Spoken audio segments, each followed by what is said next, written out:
such and quality of such imported products. With that, Honorable Speaker, I beg to move, urge members to support, and I want to request the chairman of the Finance and National Planning Committee, the Honorable Member for Molo, Kimani Kuria, to second. Honorable Kimani Kuria. Honorable Kuria Kimani. Honorable Kuria Kimani. You know where we come from, Honorable. Yes, let me know where you come from. I would like to know whether you come from the same place with Kuria Kimani. Give the majority 30 seconds to tell me about where he comes from. I thought it was Kikuyu. Honorable Speaker, I was saying I beg to move and request the member for Molo to second. I was saying where we come from, Kuria Kimani is Kimani's son, but Kimani Kuria is Kuria's son. So, may I request... So whose son is the chairman of the Finance Committee? The chair of the Finance and National Planning Committee, Kuria Kimani, then qualifies to be the son of Kimani. So but not this Kimani. The Honorable Kuria Kimani, you can speak for yourself on this matter. Thank you, Honorable Speaker, and thank you, our very able majority leader, for moving this excess duty amendment bill. And maybe from where I started, Honorable Speaker, my name is an interesting story. Kimani is not my dad. I am a child of a single mother called Lucy Nduta. But I was named after my grandfather, who was called Francis Kuria Kimani. So when we did registration, when we were doing registration for our KCPE, I used to call myself Francis Kuria Nduta. But I was the only kid in the school who had a female name for a surname. So when now it came to registering for my KCPE, because I'm named after my grandfather called Francis Kuria Kimani, I named myself after my grandfather. So I end up being Francis Kuria Kimani. So whether you call me Kimani Kuria or Kuria Kimani, it doesn't really matter. Because I'm not a son of Kimani. Maybe Kimani wanted to claim some credit. So you confirm your Christian's name is Francis?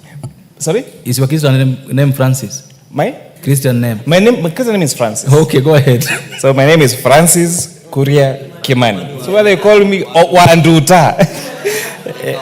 Yes, and I'd like you to take this chance to pay tribute to that great man, my grandfather, who brought me up, who educated me, who sold everything he had to make sure I had the best education he could afford.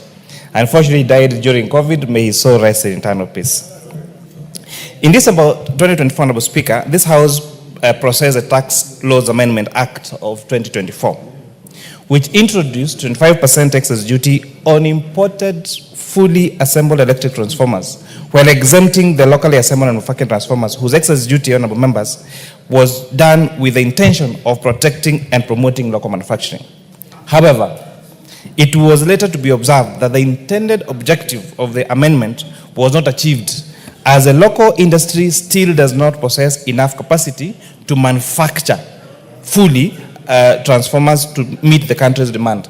Second, Honorable Speaker, the entities classified as local manufacturers are in reality more of assemblers than manufacturers of all the units required for transformers, Honorable Speaker. Kenya operates under the East African Common Custom External Tariff regime as a member state of East African Community. Under this regime, Honorable Speaker, both fully assembled transformers and their parts fall under the same tariff code. Consequently, the imported parts required for local assembly are also subjected now to 25% excess duty. This has led to a general increase in the cost of transformers across the board, rather than reducing the cost of locally assembled units as originally intended, Honorable Speaker. To explain, Honorable Speaker, in very simple language, in East African tariffs, the ones we call HS codes, whether for transformers or for the single units, the HS codes are the same. So by subjecting now this 25% excess duty to fully imported transformer, Honorable Speaker, the unintended purpose then meant even the ones that are doing assembling here in Kenya are now subject to 25% excess duty. As a result, Honorable Speaker, whether you manufacture locally here or you import, the unintended consequence of that amendment is that both these two would attract 25% excess duty, Honorable Speaker. And therefore, this is what we are trying to correct this anomaly, Honorable Speaker. Electricity penetration in Kenya, Honorable Speaker, is reported to be at around 17%. This reflects both grid and off-grid solutions such as solar home systems. However, even with these impressive rates of penetration and substantial population are still not connected to the national grid.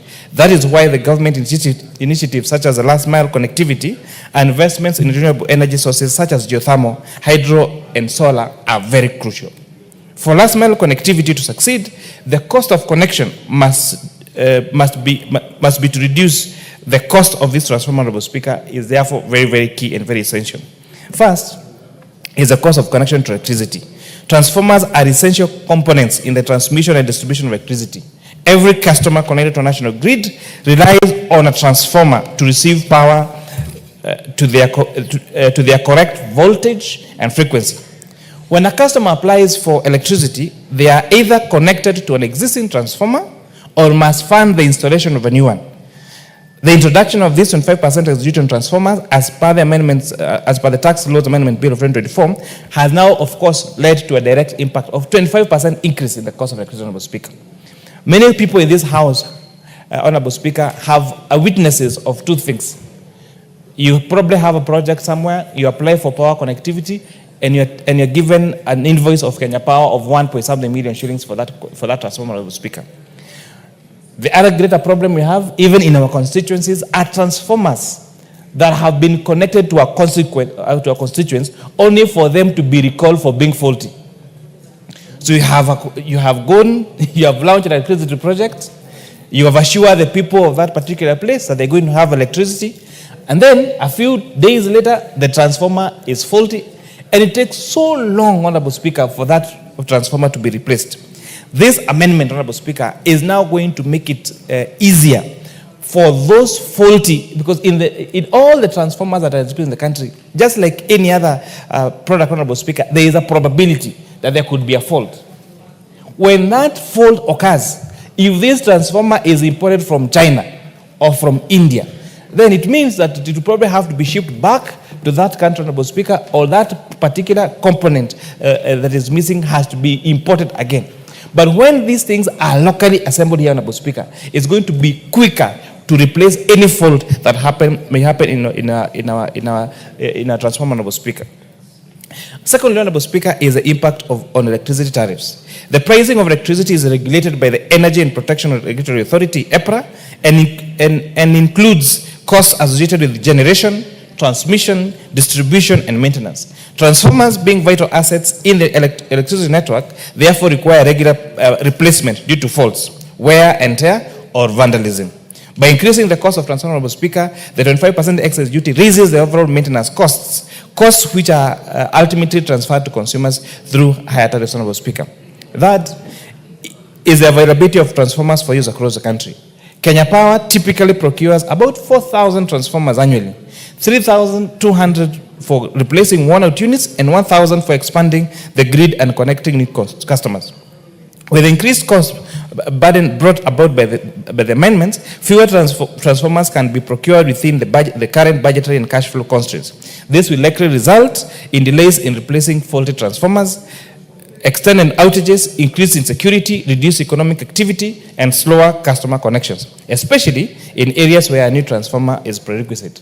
Honorable Speaker, it is therefore evident that while the amendments introduced in the Tax Laws Amendment Act of 2024 were well-intentioned and aimed at promoting local manufacturing, they have unfortunately resulted in unintended adverse outcomes. This includes increased costs, operational challenges for utility providers, and a negative impact on service delivery. It is imperative that we reconsider the application of excess duty on transformers to strike a balanced and effective approach. Such a review is critical in aligning the government's broader development agenda, particularly the last mile connectivity. This flagship initiative seeks to expand electricity access to low-income households and rural communities for connecting those located within 600 meters of existing transformers. The success of this program hinges on the availability and affordability of transformers, and therefore the current acquisition framework needs to be re-evaluated to ensure that it supports rather than hinders the realization of this important national objective. Further, Honorable Speaker, the committee also proposed an amendment to the first schedule of the Excise Duty Act to correct an error in the classification of glass tariffs, especially concerning float glass and safety glass. The current act incorrectly referenced tariff code 7007 for imported float glass, whereas the correct classification under the harmonized system is 7005. This miscalculation has led to confusion and intended consequence, particularly affecting the transportation sector, which depends on accurately classified safety glass for compliance and public safety. Honorable Speaker. Honorable Speaker, again, on this particular matter, on float glass, the intended code was supposed to be 7007 for imported float glass, Honorable Speaker. However, this committee, this House erroneously classified that exchange code as 7005, and therefore one of the additional amendments we'll be seeking to do during the committee of the whole House is to also correct that unintended anomaly, Honorable Speaker. The types of glass that you see around are of different kinds. The glass that you use, say in banks, that has safety features, the glass that is used in our motor vehicles, the glass that is used on our glasses, Honorable Speaker, are all different kinds of glass, Honorable Speaker. And therefore, this differentiation, this classification is going to ensure, again, that this House and this country prioritizes supporting of local manufacturing rather than importing, Honorable Speaker. No country, Honorable Speaker, has grown by being a supermarket. And that is unfortunately truth we must all agree as a country. We cannot grow if we become a supermarket for importation. The way to grow is to make sure that we support our local manufacturing by being very deliberate in promoting local manufacturing and making imported products that can be manufactured here locally more expensive. And therefore, Honorable Speaker, starting economic growth, Honorable Speaker. We've seen President Trump's administration slammed tariffs on imported products, Honorable Speaker.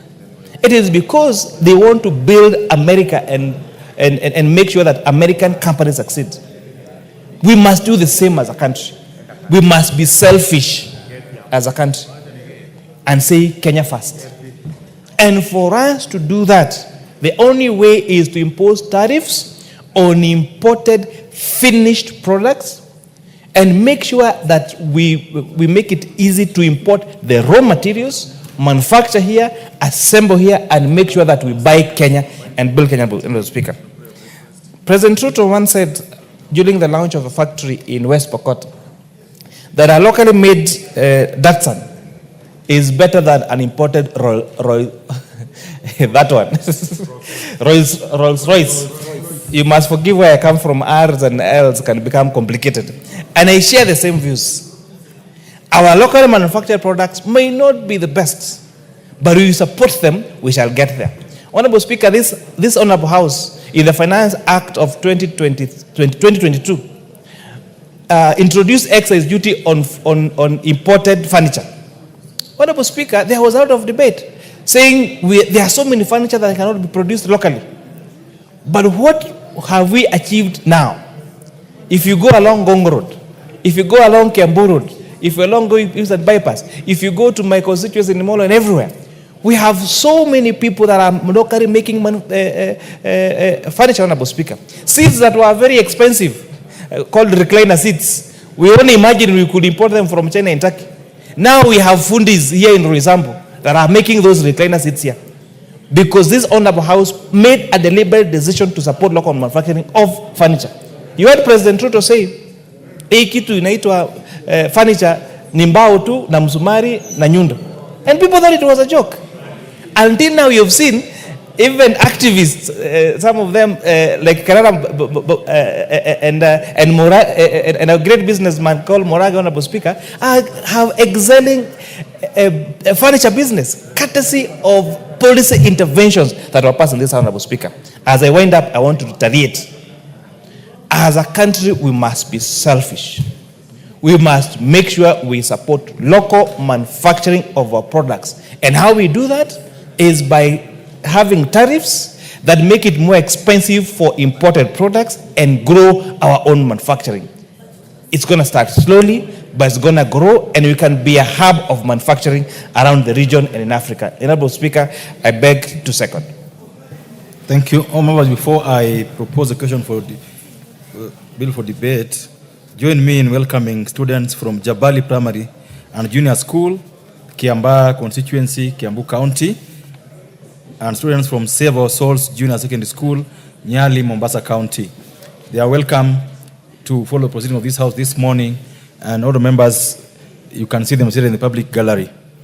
We said that we welcome them through a foot thumb. All of us.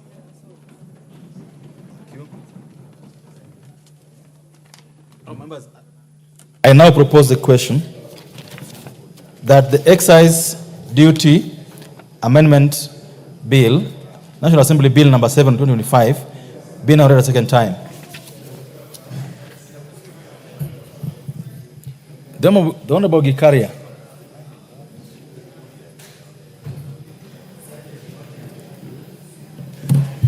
Thank you, Honorable Speaker. Honorable Speaker, I want to re-emphasize what the majority leaders just moved and seconded by the Chair of Finance. Honorable Speaker, if there is something that will spur the economic growth in this country, is transformers. Honorable Speaker, sometimes people take it lightly when they see the President launching some last mile connectivity someplace.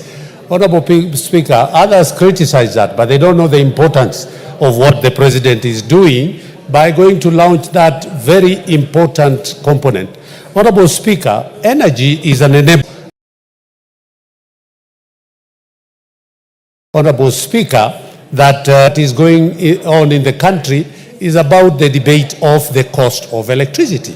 Honorable Speaker, as we are talking, within the committee now, we are looking into the independent power producers and how much we can be able to contribute towards lowering the cost of electricity. Honorable Speaker, what has been moved today, and of course, Honorable Speaker, I stand here to support, will go a long way, Honorable Speaker, to be able to do the very critical over and above the three things that the majority leaders indicated, most importantly, to lower the cost of electricity.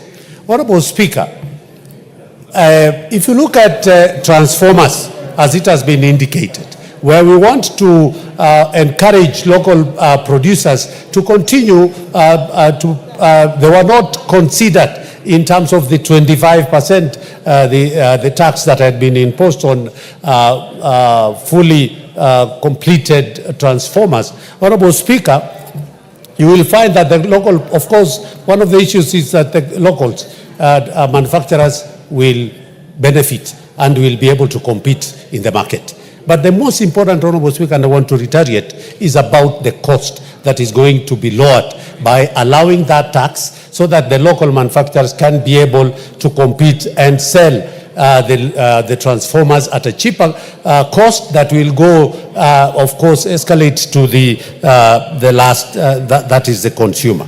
Honorable Speaker, I cannot also not be able to re-emphasize that this country, particularly the security team, must also, including our law, where we are looking at the law and the penalties for people who are stealing the oil in the transformers or even stealing the transformer itself. Honorable Speaker, as I've said, indicated again, energy is an infrastructure that is very key for the transformation of the economic development of this country. And people have been stealing, and particularly the scrap metal dealers and other crooked criminals who go and steal our transformers, affecting the economic activity of an area for over 1 week or so. Honorable Speaker, it is important also for us to look at those people, crooks and criminals, who are going to steal the transformers or even stealing the oil that is the transformer just to go and do some welding business. Honorable Speaker, it is important for this country, as it has been said, that we need to look at support the amendment that has been brought so that it can be able to attain the intended purpose for that. I thank you, Honorable Speaker, and I support. Thank you. Member for Buri. Thank you. Mr. Speaker, I stand to support this amendment. Mr. Speaker, one of the programs of our government is to enhance manufacturing. Mr. Speaker, to enhance manufacturing, we have to look at the various inputs that a manufacturer requires. And one of them, of course, is electricity, which requires various components. Mr. Speaker, there is dwindling firewood requirement. Mr. Speaker, our youth want to start businesses in the rural areas. Mr. Speaker, we need to create opportunities for self-employment. Mr. Speaker, we need to create employment in our country. Mr. Speaker, we need to enhance research in our country. Mr. Speaker, we need to connect many people with electricity. They deserve to see power, electricity in their homes.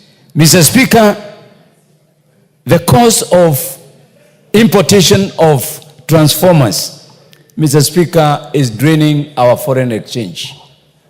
Mr. Speaker, there are so many graduates of electricity who have studied electrical engineering. Mr. Speaker, these people need to be seen to be employed somewhere. They need to be encouraged. Mr. Speaker, we need to reduce the cost of production of goods and services. It's going to have a multiplier effect.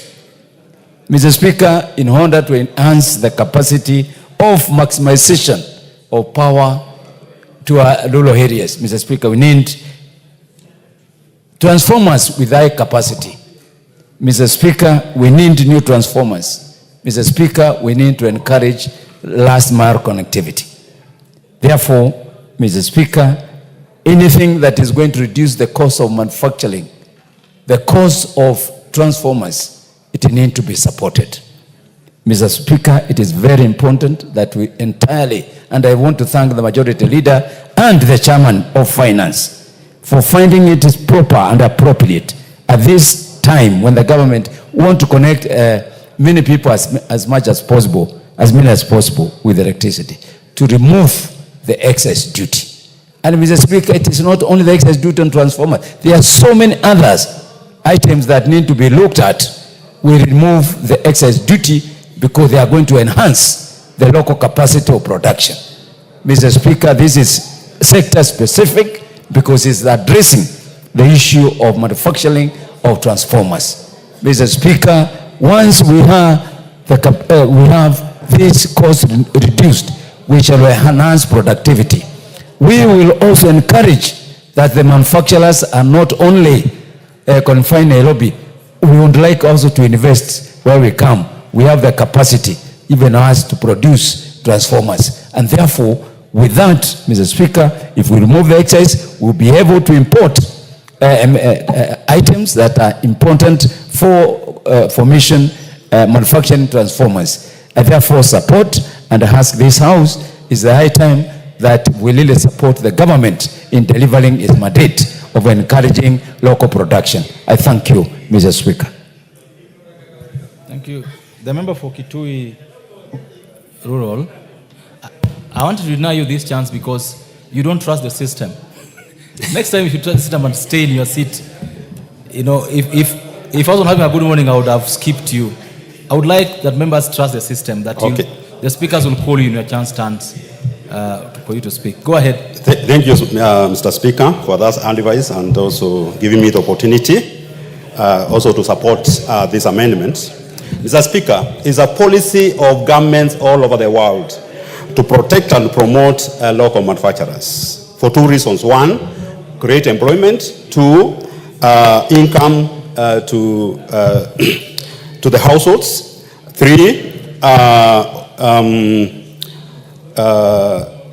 also reduce the use of foreign exchange. I was reading the newspaper today, Nation newspaper today, and there's a very big writing on trade wars between China and USA, because USA feel that Chinese products are affecting their industries back home, and they want to increase their tariffs by 100% so that they can be protected. Mr. Speaker, Madam Speaker, the excise duty of 25%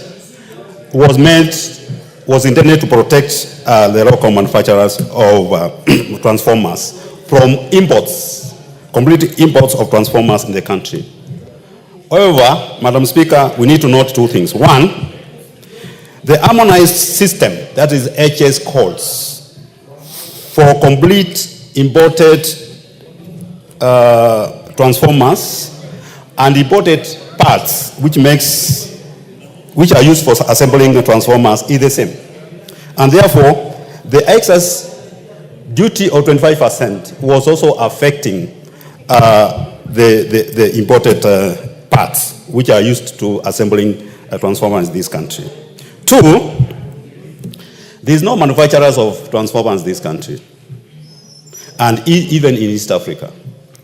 And therefore,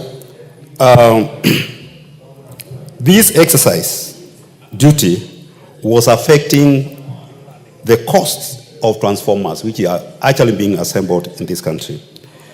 And also, because we don't have transformers manufacturers in East Africa, we cannot import from East Africa using common external tariffs. And therefore, the whole exercise became expensive to the country. Mr. Speaker, the increase affected rural electrification because the transformers increased the prices. The price for transformers went up by 25%, and this one was affecting the last mile connectivity, which me and you and every member of parliament is earning for, so that our people can get electricity, they can be connected to electricity, and also affecting the cost of manufacturing, because if the cost of transformer goes up, at the end product of the power is also going up, and it was also affecting our competitiveness in the region, because most of the manufacturers are using electricity in manufacturing. It's an input in manufacturing. Therefore, reducing this is going actually to increase our competitiveness.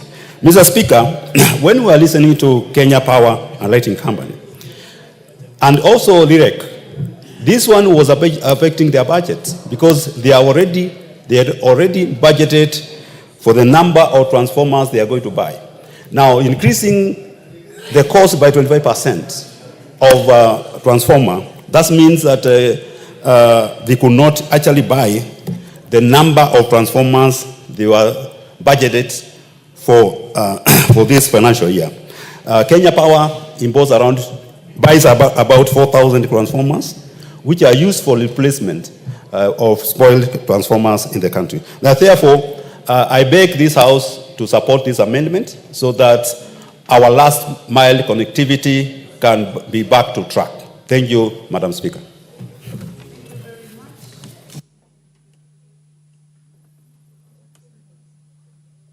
Thank you. The Honorable Gitonga Murungara, member for Tharaka. Thank you very much, Honorable Speaker. Honorable Speaker, I also rise to support this bill, which is a very important bill, and especially now that the country is talking about taxation, and excise duty is one form of taxation in the country where the government has to raise revenue through the process of taxing goods that are coming into the country. So such a reduction finds favor with Kenyans in that constantly we are thinking about ways and means of reducing taxes so as to do several things in the country, including local production and also including lowering the prices of goods coming into the country for use by Kenyans. This bill seeks to delete the tariffs that are described under the Act with an a rate of 25% excise duty on all imported, fully assembled electronic transformers and the parts of those transformers. The current situation is that if you import a transformer today, you would pay 25% of its value as excise duty. If you import any parts of a transformer also, you would have to pay the same. So by removing this particular rate, it means transformers would now come in excise duty free together with the parts that form those transformers. We have been given the rationale in the bill that we have actually to encourage local production and essentially assembling of transformers in Kenya. We know very well we may not be able to manufacture the parts here, but we are able to assemble. And once we assemble, number one, there are certain advantages that will come to the country. The first one being we are encouraging manufacturing, production, and hiring more people to work in these industries. Number two, without these taxes, the prices will go down. And we'll be able to have more transformers in the country, thence widening the scope of electricity supply, especially to the rural areas. As we speak today, the country is not particularly well lit in terms of electricity. Rural constituencies, including my own constituency, Tharaka, are reeling under connection in terms of electricity. And when we see this, it brings some light, it shines some light to us that soon things are going to turn around. We will have rural constituencies being connected to the national grid, not the usual excuse that there are no funds available, because now we will be able to use lesser money to connect wider areas. This is a very important bill, and that's why we've been called upon, and I fully agree that we should support the same.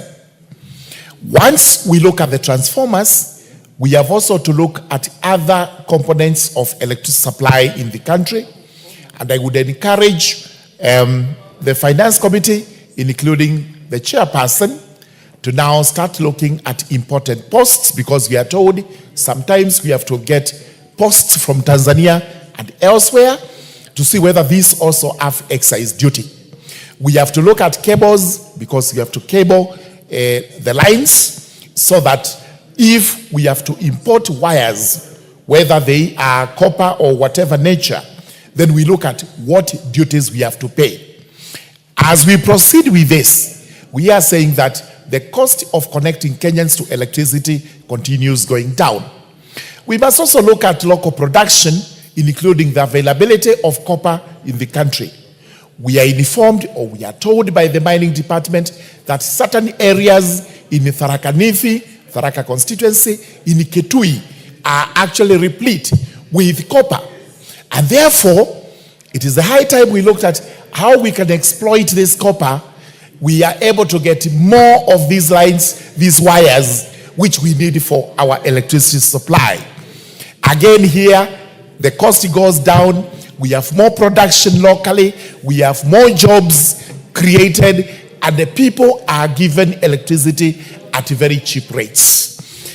We also have to look at the cost of electricity itself, because we are told the reason why the cost of electricity in the country is so... Order, Honorable Murungara. Something is really exciting the Honorable Nguna. Is anything out of order, Honorable Nguna, because you are shouting and throwing your hands? Madam Speaker, it's just point of information in Kitui County. So you have a point of information? Yes. Who would you like to inform? My good friend, my brother, Honorable Murungara. I have to find out from the Honorable Murungara whether you would like to be informed. You may proceed, please inform him. Yes, I would like just to inform him, Kitui is one of the richest counties in terms of minerals, especially copper and gemstone. So I was very happy and excited when he mentioned about Kitui County. Thank you. Madam Speaker, that's a little bit hilarious. And he makes us laugh now.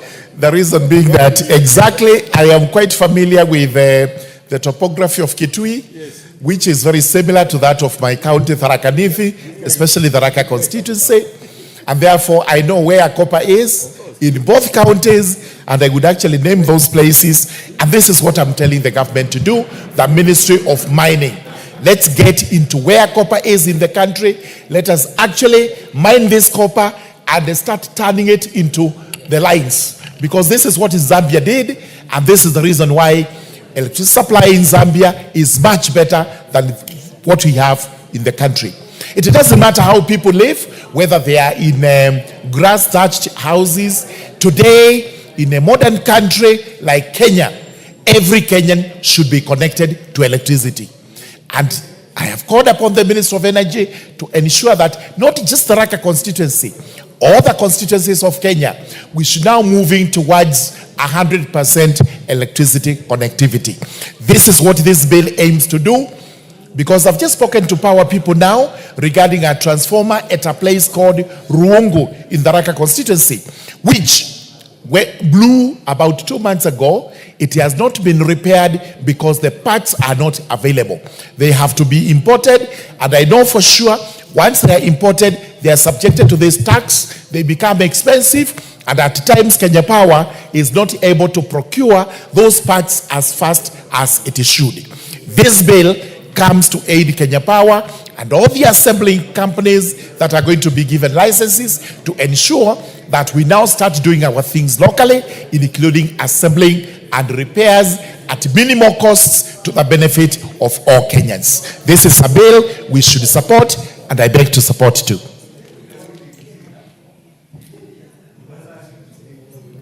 Thank you. Member for Entebbe, the Honorable Dr. Pukose. Thank you, Madam Speaker, for allowing me to contribute to this bill, exercise duty bill. Madam Speaker, I stand to support the bill in that the exercise duty being removed of 25% being removed on disassembled transformers is a great improvement, and this was in the finance bill of 2024 that was rejected. And I think when you look back again, you realize that some of these issues that were rejected had good impact within the economy. And if we had had that amendment being carried out a year ago, then I think by now we would be some steps ahead. Honorable Speaker, you know, at times we are so impatient as a country when we look, instead of taking time to study some of these very important amendments, because this is a very critical amendment. Our country is going through a lot of changes now. And when you are in the rural places, one of the biggest challenges is having electricity supply to almost every village. Now, as we speak, Honorable Speaker, the Kenya Power and Lighting together with REREC are continuously connecting villages, houses, schools, public facilities to electricity. And everybody is rushing to say, I need electricity in my house. I have not been connected. And therefore, this is a very critical service, because in just electricity improves security-wise, it provides power so that even children can study at night, so that the child who is in a rural place has equal opportunities like that child who is in an urban place. You have access to amenities just like anybody else in other parts of the country. And therefore, when we are able to remove this exercise duty, what it means is that you are going to have local manufacturing, you're going to have job creation, you're going to have technology transfer, and therefore there is a lot of multiply effect that is going to happen out of this, and therefore this is a very important amendment, and that's an amendment that I stand to support. With those few remarks, Honorable Speaker, I support. Thank you. Thank you very much. Thank you very much. The Honorable Osoro, member for South Mugirango and Whip. Thank you very much, Honorable Speaker. Mr. Speaker, I also rise to support this very important bill that seeks to remove 25%, and I think that should be very clear, 25% excise duty on imported parts of that transformer, Honorable Speaker. Honorable Speaker, this still confirms, this is one of the things that confirms that indeed what was actually rejected last year wasn't really very bad as people wanted to make it look like, and they went to the streets without really understanding that these are some of the proposals that were pushed. Honorable Speaker, each person here, each member of parliament in this, or each member of this House, Honorable Speaker, has an issue or two as far as electricity and transformer or power connectivity in their constituency is concerned. And because sometimes, of course, out of the growing population and such kind of things, there is a challenge of overloading, Honorable Speaker, of transformers. As we speak right now, Honorable Speaker, I have about 11 villages in my constituency that are in blackout today because of a worn-out transformer, Honorable Speaker. And anytime you visit the relevant offices, the Kenya Power and all the relevant offices, Honorable Speaker, that deal with that, they tell you that, we are waiting for a specific part. We are waiting for some part from Nairobi, or some part, we sent for some part somewhere in some overseas, and we are waiting for about 3 weeks so that that very particular part should be arriving in another 2 weeks to fix that transformer. That really puts us in a very awkward situation. So what this bill seeks, Honorable Speaker, is to encourage people, especially those people within that industry, that because there is no such excise duty, then that very cost of assembling a transformer locally is going to be very easy. This is what we were saying even last year, Honorable Speaker, that if you are able to remove 25% on excise duty, the people who deal in this line of business, the people who deal in the line of energy, including even the Kenya Power themselves and any other player that wants to engage, the suppliers of such transformers, will be able to import several parts of those transformers, Honorable Speaker, or of those parts, Honorable Speaker, and have them assembled here in this country, Honorable Speaker. It then brings in 2 points. Number one, we'll have helped in job creation, because assembling in this country will really grow. Because as it currently is, Honorable Speaker, many transformers that we have are usually, brought in this country fully assembled from elsewhere. That means job creation is done elsewhere.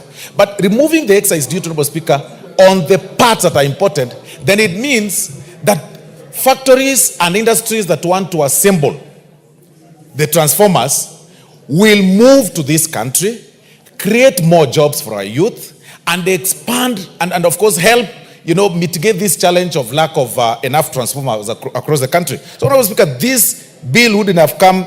I wish it could actually come a bit earlier, perhaps maybe in 2023, so that we solve this problem. Because if we give each member of parliament an opportunity to speak today here, they will say of 1 or 2 transformers that are missing in their constituencies. Some even up to 10, others up to 15. In fact, I got a message, Honorable Speaker, from one of my constituents yesterday, telling me that, Mheshimiwa, you lied to us that you'll fix this transformer about 4 months ago. And I really wish and hope that the guy is watching. That the problem that we have in that particular transformer is that part that is supposed to repair that transformer is missing. And it's missing because currently there is 25% excise duty to have that part, in this country, so that we are able to fix it. So wait a little bit. We are now on the second reading. You wait a little bit, we pass this bill, we remove the 25% of the excise duty on that particular part, then you will have your transformer fixed. Because that is the problem you're having, Honorable Speaker. So this bill, we urge all members to support and agree with us that even as we talk about the transformers, we should also again think about other parts, including the vehicles. We go ahead on the tires, every spare part, everything that was in the last year's finance bill, Honorable Speaker. Many of these things are the things that we talked about. Assembling parts, assembling the parts so that we don't rely on finished products from countries. We should be self-reliant. We can do it here, Honorable Speaker. We can assemble parts here. We can assemble transformers here. what we had, or the challenge that we had, Honorable Speaker, and we've been having, is that excise duty on parts is higher sometimes than even the fully assembled from the other parts of the world or overseas, Honorable Speaker. So this is a right step towards a right direction, Honorable Speaker. I fully support. Thank you. Thank you. The Honorable Wangwe.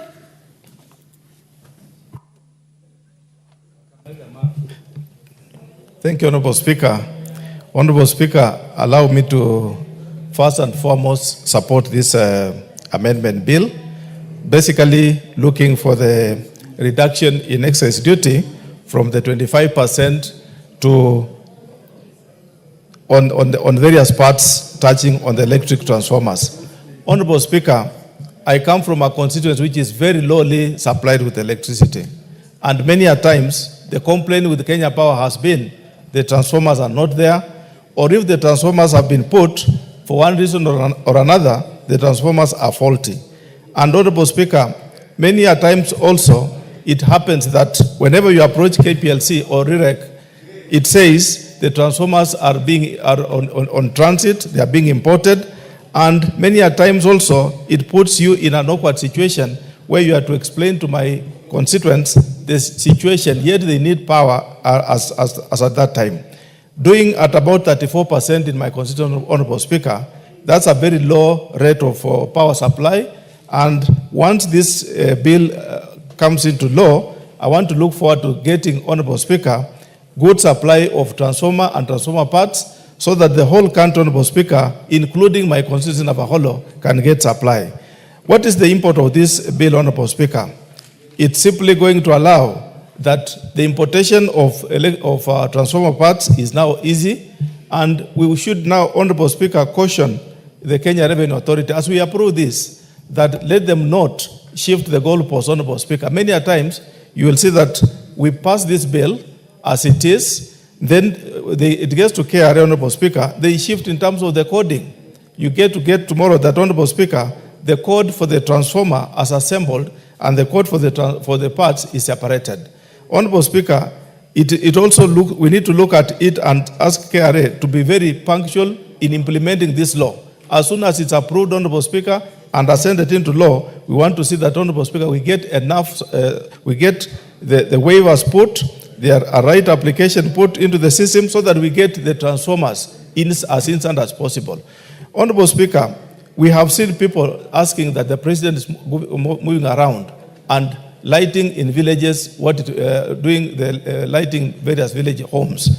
What is it that separates, Honorable Speaker, light in an upmarket estate and light in the village? In any case, light is more required in the village than even in the upmarket estate, Honorable Speaker, because we also have lights, street lights, but we need more light in the villages to make our children, our sons and daughters who are young enough to use those lights. We use the korobois when we are growing up. Our eyes have been affected. We need our children to live better than the life we led. I support this bill. Thank you. Thank you very much. The Honorable Ruto, member for Kisses.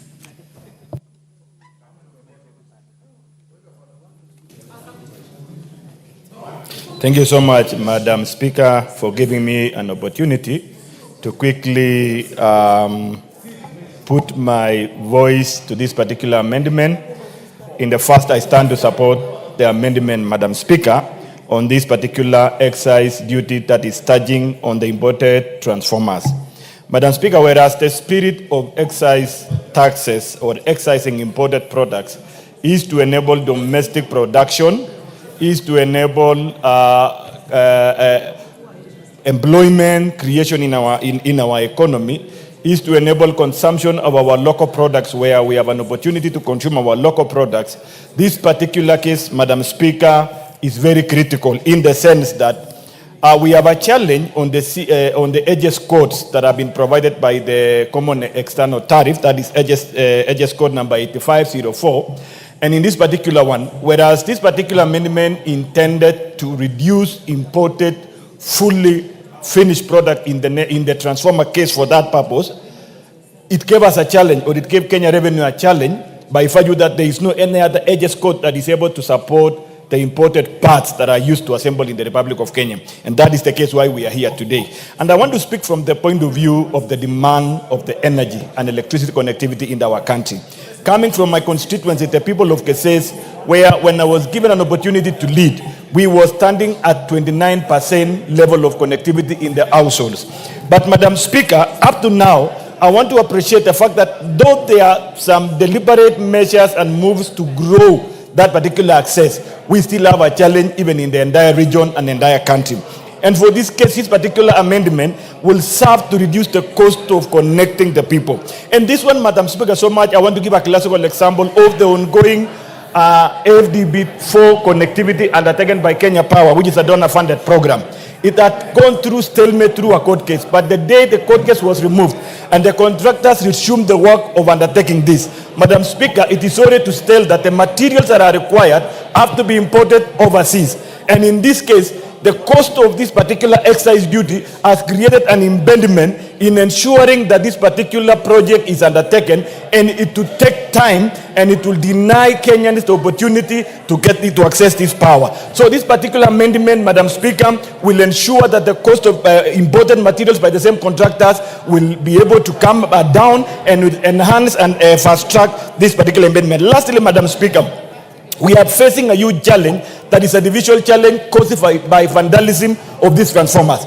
And I think the committee concerned should be able to look at the piece of legislation we have, whether we need to put more focus on penal codes to punish those guys that are participating in vandalizing our transformers, including the staff that are perceived to be colluding with these particular criminals. This is an economic crime that needs to be punished, so that as we are struggling to create environment for employment and manufacturing here, we need to protect the vandalism by passing strong penalties so that we are able to deter this one and ensure that the little earned resources that is in our country, Madam Speaker, shall be protected. Lastly, we want to encourage assembling in Kenya. And I realize the demand is not only in Kenya, even in the East African countries. They're already showing interest in assembling within the region. And if Kenya will go fast, we will create employment. Thank you so much, Madam Speaker. I stand to support. Thank you so much.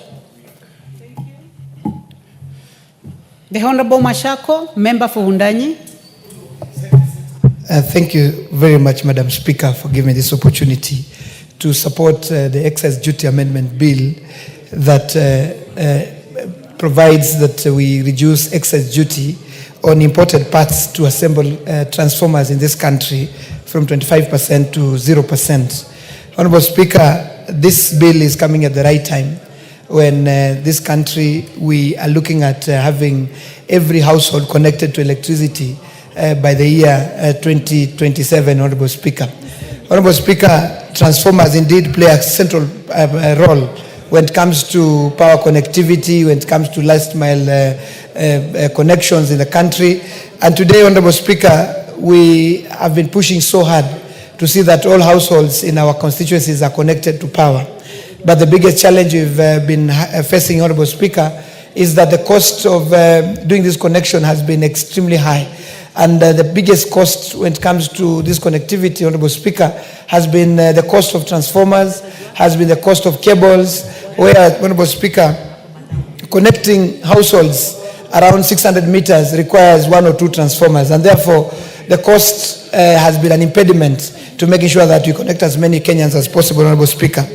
Having said this, Honorable Speaker, it is under this backdrop that we need also as a country to look at how we implement the tax policy that this country adopted in the year 2023. Honorable Speaker, the tax policy that I'm talking about is that informs the medium-term policy of 2023 to 2027, Honorable Speaker, indicates that we need to have tax laws that are predictable, tax laws that are consistent, tax laws that are stable, to the tune that to the level that investors can have confidence in our tax system, can make the investment decisions without having to worry whether our tax laws will keep changing year in, year out, Honorable Speaker. And I'm saying, Honorable Speaker, indeed every year we see finance bills coming to this House to amend one section of our tax laws or the other. But as we pass this amendment that is so crucial when it comes to connectivity and electricity connectivity, Honorable Speaker, we need as a House to stamp our authority when it comes to changes in our tax laws that are so happening so fast, so quick, and tax laws that are being amended every year in, year out, Honorable Speaker.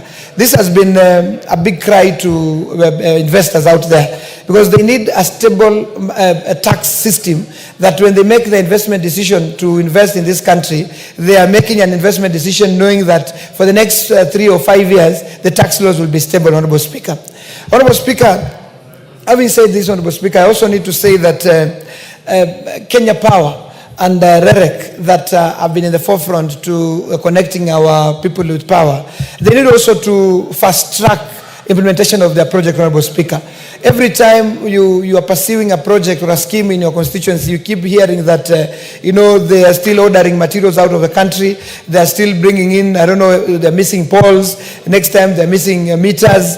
Next time they're missing transformers, Honorable Speaker. So even as we do this, and I want to urge the Chair, Energy, to really push and make sure that the reorder levels of these parastatals are truly obeyed, so that then we do not delay implementation of project because of lacking meters, lacking transformers, and lacking poles, Honorable Speaker. Honorable Speaker, if the cost of making these transformers is cheaper in Kenya, this tells you that, Honorable Speaker, we will be able to create, a quick supply when we need to do connectivity. When we're replacing transformers, Honorable Speaker, it will not take too long because importation processes are taking too long. And therefore, why I support this tax amendment, Honorable Speaker, is because now we know if these transformers are assembled locally at affordable prices, Honorable Speaker, then as a country we are able to get to do the connectivity that we envisage. Like I tell you, in my constituency, Honorable Speaker, we have people in Kishushe, Bongorua area, Mwakilemba, and Gongodini that have been waiting for their connectivity. And every time I'm pushing about this, I'm told there are no poles, there are no transformers. And you wonder, the people there really requires electricity, Honorable Speaker. And another issue, Honorable Speaker, we must say as a country, there are areas in this country that people are not concentrated in one area, Honorable Speaker. So one transformer, we realize that will serve very few people. And many times when Kenya Power or REREC are doing the electricity connectivity, Honorable Speaker, the cost at which they are connecting, people where they are not concentrated. You realize a transformer connecting maybe 5 or 10 people, Honorable Speaker. And therefore, in such an area, you require so many transformers, 5, 6 transformers to connect maybe 50 households, Honorable Speaker. And therefore, an affirmative action is also to be employed when connecting rural constituencies, particularly as where I come from in Taita Taveta, where you realize, Honorable Speaker, we still have so many people that are not connected with STIMA. And therefore, Honorable Speaker, as we support this, we want to call upon the department, this house, the energy committee, to make sure that as they do this, they push Kenya Power and REREC to put more emphasis to rural constituencies, Honorable Speaker. Because, Honorable Speaker, there is no way you would put the same emphasis that you put in an urban constituency and give them the same number of transformers with the same number given to a rural constituency, Honorable Speaker. Honorable Speaker, as I support this, I want to say that as a House, we must also take stock of how far electricity connectivity is happening in the country, Honorable Speaker, so that as we do this, we also balance the country. Order, Honorable Mwashako. Before you conclude, do I see a point of order from the Honorable COA? Thank you, Madam Speaker. I just wanted to request if we can have a time limit. We agree on the time because so many people want to contribute on this crucial bill, and it could be important that we limit the time. Yes, because everybody wants to talk about it. We all want to contribute. Yeah, kindly let us vote about it so that we can have a good number of people contribute on this. You see, even one member has already walked out of the House. That is okay. You may take your seat, Honorable COE. Honorable members, clearly there is nothing out of order. However, since we did not set time at the beginning, so everyone can speak for 10 minutes. However, I noticed that there is a very long list of members who would like to contribute, and I would like to ask whether we can limit time so that so that it's possible for as many of you to be able to speak. Honorable members, I would like to ask. Honorable Kaluma. Honorable Speaker, you've ruled well that if there is a motion to reduce time for debate by any member, that motion must be moved at the beginning. It cannot be moved midway. Honorable Speaker, the request we can make is that each contributor or debater or MP speaks for the shortest time they can, but midway we cannot. And then I wanted to request, Honorable Speaker, that we have so many motions which the House has never been interested on. When we have a matter the House is interested in, like this one, allow the members to speak. This hurry we have on motions when we have all the time to deal with others, this is not good. Allow us to contribute. Yeah. We want. Can I continue, Madam Speaker? Kaluma. Honorable Kaluma, I take note of your contribution, and you are right. However, there are members who have been seated here for a very long time, and they would like to contribute. And we can only do this by agreeing, and it was a kind request by the Honorable COA, and I would like to ask the Honorable members that we try to summarize our points. Like I'm doing. From where I sit, I'm not able to even give you the time. But I would like to say that we summarize so that as many people as possible can contribute to this motion. Not even summarize the repetition. We are hearing the same thing all the time. Honorable Mashako, can I conclude? Before you conclude, I would like to hear what the Honorable Murungara would like to say.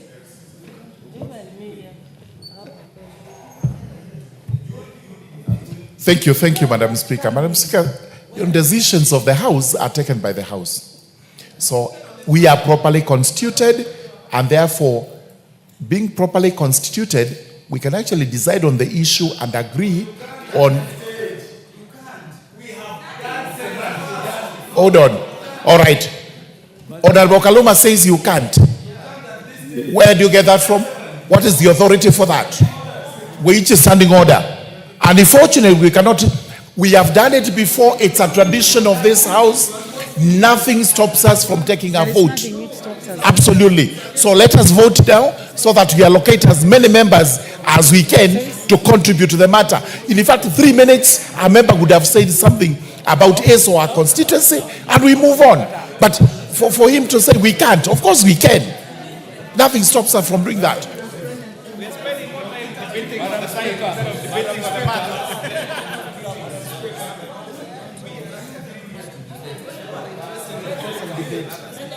So it's we are spending more time debating on.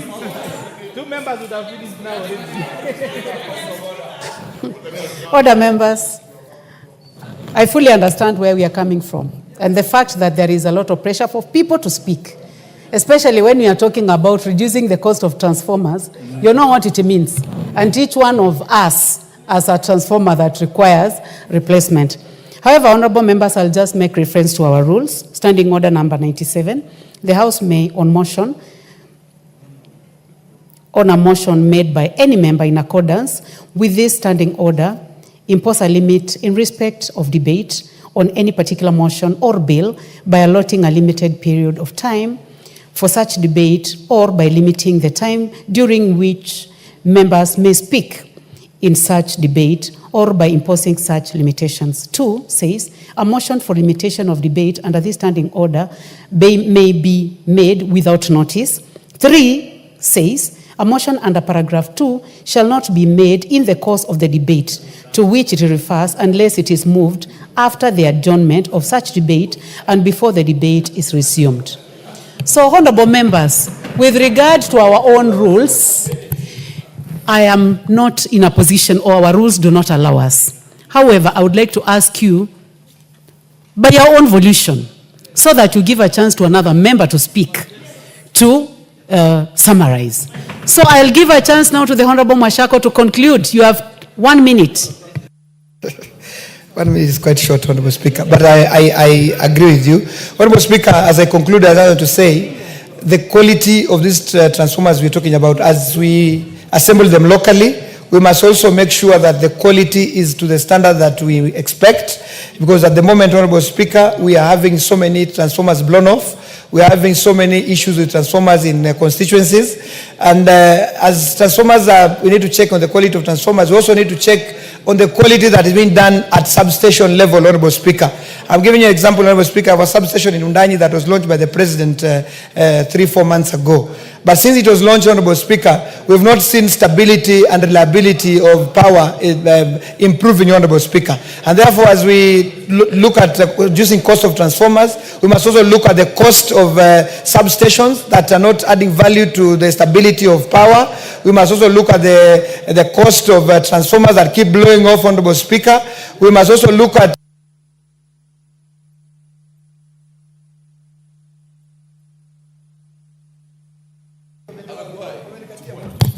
Wait, don't tell him what to take. The Honorable Ferdinand Wanyonyi, member for Kwanza. Thank you very much, Madam Speaker. I think I'm one man who has been here the whole day, but I want to take this opportunity to support this particular bill. And it's because, one, I think Kenya, as far as I'm concerned, is one of the most developed area in the region. And therefore, I think we should actually impress on this. Because the mover, when he was moving, he says that over 400 units are imported every year, over 4,000. Now that means that if this was done locally here, Madam Speaker, you can imagine just how easy it is in terms of the pricing of this particular one. Then, of course, would also have promoted local manufacturing skills, and more especially in terms of job creation. And therefore, I want to support this particular bill because I think it's in itself very, very motive, and I wish it came much earlier. I think you blame me or blame other people not to have come up with this much earlier, because it's a very, very motive bill. Secondly, this country, as it is today, is like a supermarket where things are brought in and, they charge you anything. And the prices of importing